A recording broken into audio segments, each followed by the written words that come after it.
Film ini dimulai dengan memperlihatkannya seorang pria yang terombang-ambing sendirian di tengah lautan luas. Ia bertahan di atas pelampung kecil, dikelilingi hamparan biru yang seolah tidak berujung. Pria itu bernama Allison, seorang marinir dari Angkatan Laut Amerika Serikat. Kapal selam tempatnya bertugas diserang oleh musuh saat Perang Pasifik dan hanya dia satu-satunya yang berhasil selamat.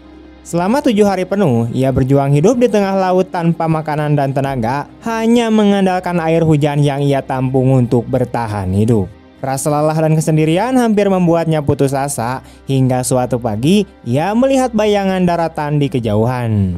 Dengan sisa tenaga yang ada, ia mendayung pelampung itu hingga tiba di sebuah pulau terpencil di tengah Samudra Pasifik Selatan.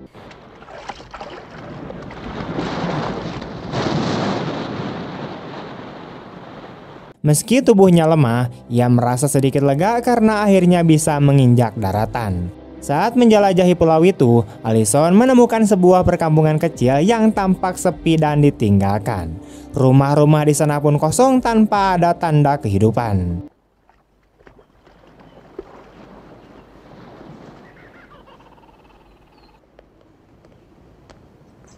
Ia terus berjalan hingga tiba di sebuah gereja tua yang berdiri di tengah pepohonan. Saat itulah ia dikejutkan oleh sosok wanita yang sedang menyapu lantai gereja dengan tenang, seolah tempat itu masih digunakan untuk beribadah. Wanita itu mengenakan pakaian serba putih dan terlihat lembut serta anggun. Allison sempat terpaku karena tidak menyangka ada seseorang di pulau terpencil seperti itu, apalagi seorang wanita muda. Wanita itu pun sempat kaget melihat kehadiran Allison, tetapi setelah mengetahui bahwa pria tersebut adalah marinir Amerika, ia menjadi lebih tenang. Dengan suara lembut, ia memperkenalkan dirinya sebagai Suster Aniela, seorang biarawati yang juga terdampar di pulau itu. Aniela kemudian menceritakan kisahnya. Ia dulunya bagian dari misi keagamaan di Kepulauan Fiji, namun saat pasukan Jepang mulai menyerang dan memburu para misionaris, banyak yang ditangkap dan dihabisi. Ia hanya berhasil selamat karena melarikan diri ke pulau ini. Awalnya ia tidak benar-benar sendirian. Bersamanya ada seorang pastor bernama Pastor Felipe, tetapi sang pastor meninggal dunia hanya 4 hari setelah mereka tiba di sana. Sejak saat itu, Aniela hidup sendirian, bertahan dengan doa dan keyakinan bahwa suatu hari pasukan Amerika akan datang menyelamatkannya. Meski tahu harapan itu sangat kecil karena wilayah Pasifik Selatan pada saat itu dikuasai oleh Jepang, ia tetap memilih untuk percaya. Mendengar kisah itu, Allison merasa iba dan bertekad untuk menolongnya.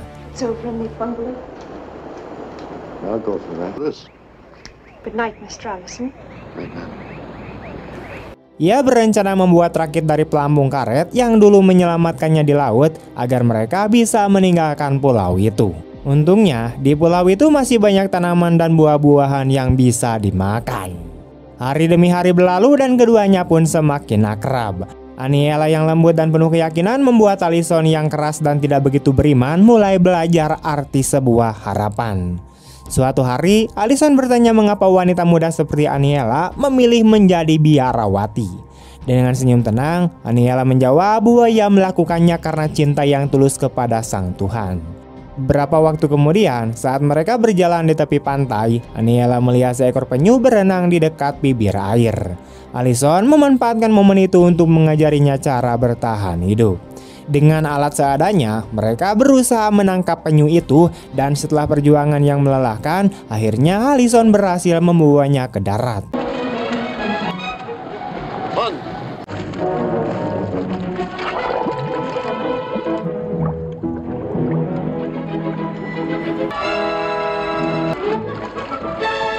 Daging penyu itu kemudian mereka masak dan makan bersama-sama. Bagi Allison itu adalah keberhasilan kecil dalam perjuangan bertahan hidup, sementara bagi Aniela itu menjadi pelajaran tentang kerasnya hidup di alam liar. Beberapa hari berlalu dengan damai, sampai suatu sore mereka mendengar suara pesawat di langit. Saat mengadah, keduanya terkejut melihat pesawat Jepang berputar-putar di atas pulau.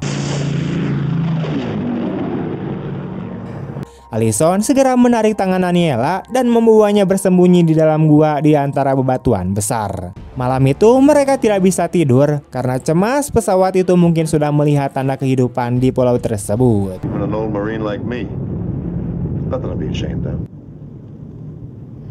It's all over, man. Kekhawatiran itu terbukti keesokan harinya ketika tiba-tiba terdengar ledakan keras mengguncang tanah. Pesawat Jepang menjatuhkan bom dan menghancurkan seluruh desa. Saat Allison keluar dari persembunyian, ia mendapati rumah-rumah yang dulu berdiri kini rata dengan tanah, termasuk rakit yang baru mereka buat. Semua makanan pun terbakar habis. Keadaan menjadi semakin sulit.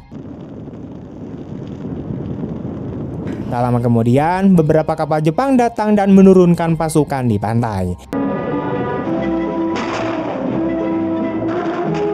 Mereka membangun tenda dan menjadikan pulau itu sebagai markas sementara. Situasi pun kini menjadi sangat berbahaya. Satu kesalahan kecil saja bisa membuat mereka tertangkap. Allison menyuruh Aniela tetap bersembunyi di dalam gua, sementara ia pergi mencari makanan. Look, for the sake of my morale, man, let's not have... Para tentara Jepang kemudian berpatroli di sekitar hutan. Namun untungnya mereka tidak menemukan gua tempat Allison dan Aniela bersembunyi. Keesokan harinya, Allison nekat pergi ke tepi pantai untuk menangkap ikan. Saat hendak kembali, ia melihat cahaya senter di kejauhan, tanda bahwa tentara Jepang sedang berpatroli. Tanpa pikir panjang, ia menyelam dan bersembunyi di balik ombak hingga kapal pengintai itu menjauh.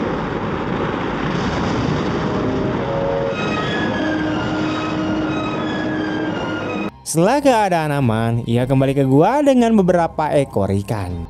Saat melihat ikan mentah itu, Aniela tampak ragu. Ia tidak sanggup memakannya karena bau amisnya begitu kuat. Allison mencoba meyakinkannya bahwa itu satu-satunya cara untuk bertahan hidup, tetapi Aniela hanya mampu mencicipi sedikit sebelum akhirnya menyerah. Tubuhnya mulai lemah karena kelaparan, membuat Allison sangat khawatir. Dalam keputusasaan, ia akhirnya memutuskan untuk melakukan tindakan paling beresiko, yaitu menyusup ke kamp tentara Jepang demi mencari daharan. Malam itu, ia melumuri tubuhnya dengan lumpur agar tidak terlihat, lalu merangkak perlahan di antara pepohonan, bergerak hati-hati di kegelapan sambil menunggu waktu yang tepat untuk bertindak.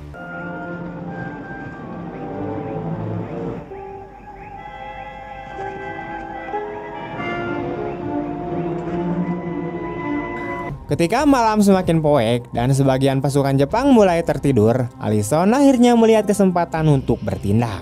Dengan langkah perlahan dan hati-hati, ia merangkak menuju salah satu tenda di tengah kegelapan, menahan napas agar tak menimbulkan suara sedikit pun.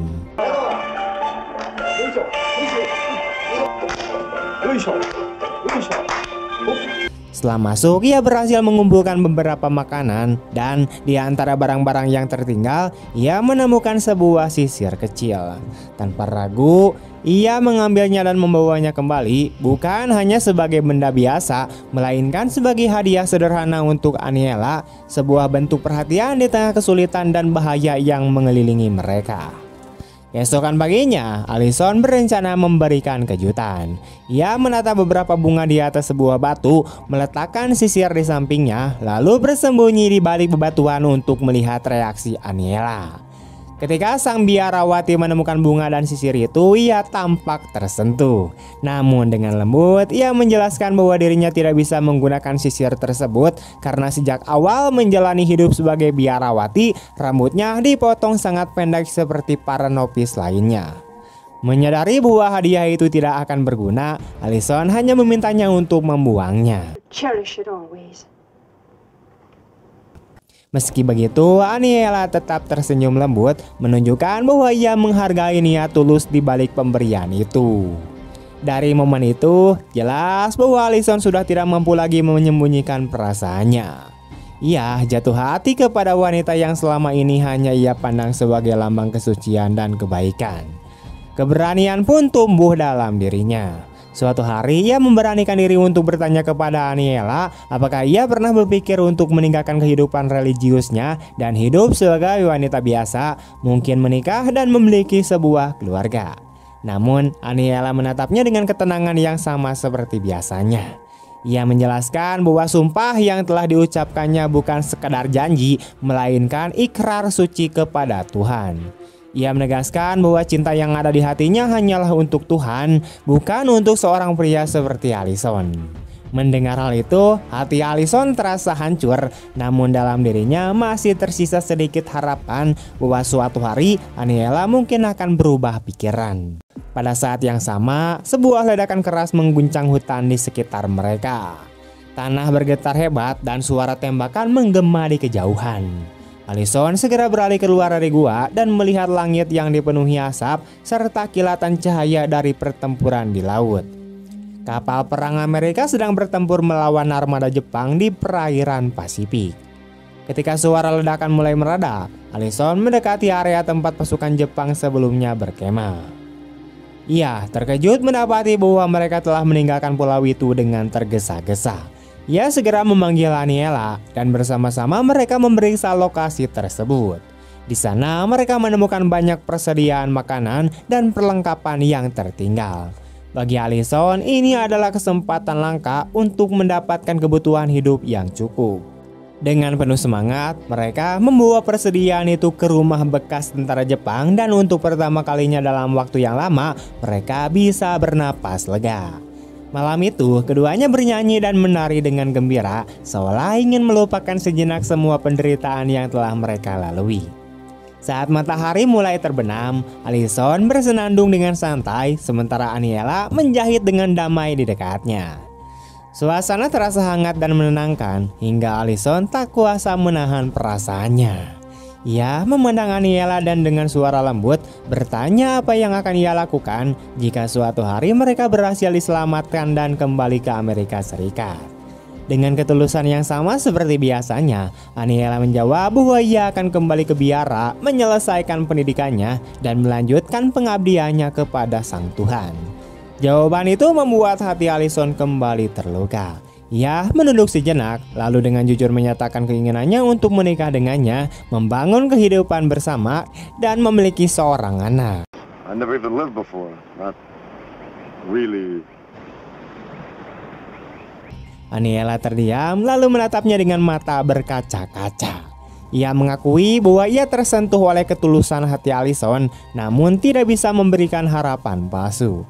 Dengan suara tenang, ia menjelaskan bahwa cintanya telah ia persembahkan seluruhnya kepada Tuhan. Sambil menunjukkan cincin di jarinya, ia berkata bahwa cincin itu melambangkan janji kesetiaannya kepada Sang Pencipta. Dan setelah ia menyelesaikan masa novisiat, cincin itu akan digantikan dengan cincin emas sebagai tanda pengikat seumur hidup. Allison hanya terdiam mendengar penjelasan itu, di mana ia berusaha menahan kesedihan, lalu berpura-pura ingin memeriksa keadaan di pantai agar bisa menyembunyikan perasaannya. Fix that lane too for you. Sementara itu, Aniela duduk termenung, matanya memandang kosong ke arah laut.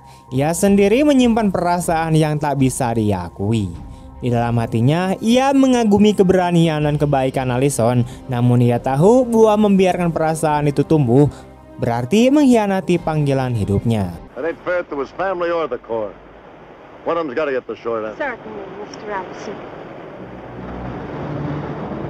Malam kemudian semakin larut, keheningan menyelimuti rumah tua yang dulu ditempati para tentara Jepang. Saat mereka sedang menyiapkan makanan, Aniela menemukan sebotol minuman di antara persediaan. Ketika botol itu dibuka, aroma khasnya segera menyebar.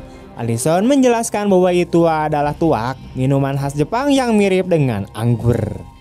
Ia mengajaknya untuk mencicipinya, namun Aniela menolak setelah mengetahui bahwa minuman itu mengandung alkohol. The apple tree with anyone else but me. Anyone else? Night. Dalam kebingungan dan tekanan batin akibat perasaan yang tak tersampaikan, Allison akhirnya meminum tuak itu sendirian. Aniela sempat mencoba menghentikannya tapi sudah terlambat. Beberapa saat kemudian, alkohol mulai mempengaruhi pikirannya. Ia berbicara dengan nada tidak terkendali, mengucapkan kata-kata yang membuat Aniela tersinggung dan ketakutan.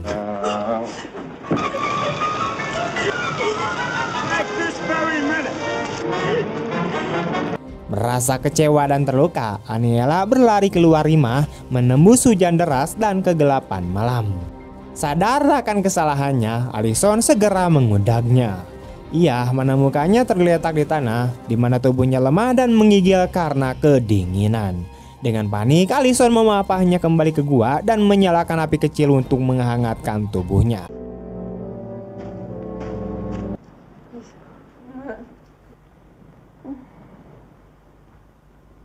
Karena tak ada pilihan lain, ia melepaskan bajunya sendiri dan menyelimuti tubuh Aniela agar tidak kedinginan. Keesokan harinya, keadaan kemudian semakin sulit. Pasukan Jepang kembali ke pulau itu, sementara Aniela masih sakit demam. Dengan tekad kuat, Allison menyusup ke camp musuh pada malam hari untuk mencari selimut dan makanan. Namun kali ini ia hampir tertangkap. Seorang prajurit Jepang memergokinya, tapi Allison berhasil mengalahkannya dan membunyikan tubuhnya di antara bebatuan.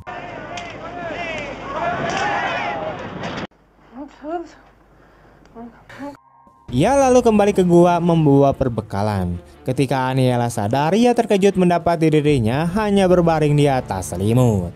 Allison segera menjelaskan apa yang telah terjadi dan meminta maaf dengan tulus. I don't deserve no thanks. It's my fault you got sick. You might.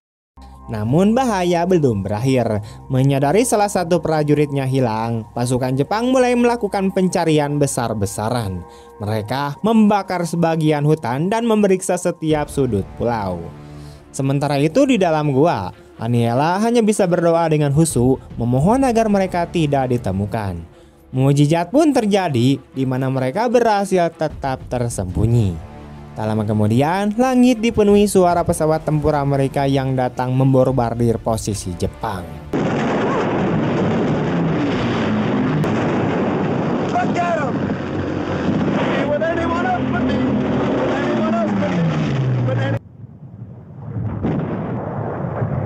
Melihat hal itu, Allison bersorak gembira karena ia tahu perang hampir berakhir dan keselamatan mereka semakin dekat. Dengan musuh yang kini mundur, keduanya akhirnya bisa bernapas lega. Namun sebelum perpisahan mereka tiba, Allison kembali mengungkapkan isi hatinya untuk terakhir kalinya. Ia memohon agar Aniela mau menikah dengannya dan memulai hidup baru setelah perang berakhir. Dengan air mata yang mengalir di pipinya, Aniela menatapnya dan menjawab bahwa ia menyayangi Allison, namun cinta itu bukan untuk dimiliki. Ia telah memberikan seluruh hatinya kepada Tuhan dan janji itu tidak akan ia langgar. Mendengar jawaban itu, Allison hanya bisa menerima dengan tenang. Dalam keputusasaan yang bercampur keberanian, ia memutuskan untuk ikut berperang kembali. Ia melancarkan serangan terhadap meriam Jepang yang masih tersisa di pulau itu. Meski bahunya terluka akibat ledakan, ia berhasil menghancurkan senjata tersebut, memastikan bahwa tidak akan ada lagi korban di pihak Amerika.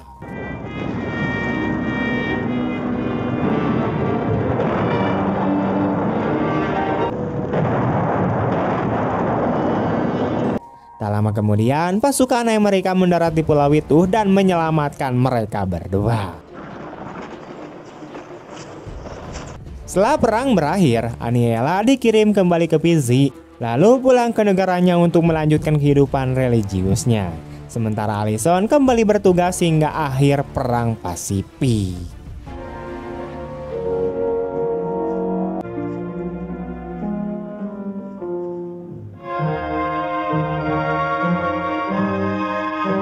Tamat.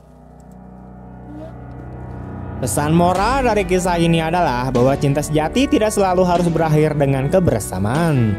Terkadang bentuk cinta yang paling murni justru terlihat dari kemampuan seseorang untuk melepaskan dan menghormati pilihan orang yang dicintainya. Kisah Allison dan Suster Aniela mengajarkan bahwa ketulusan, pengorbanan, dan keimanan bisa tumbuh bahkan di tengah situasi paling gelap sekalipun. Dalam perang yang dipenuhi penderitaan, mereka menemukan arti sejati dari kasih dan pengabdian.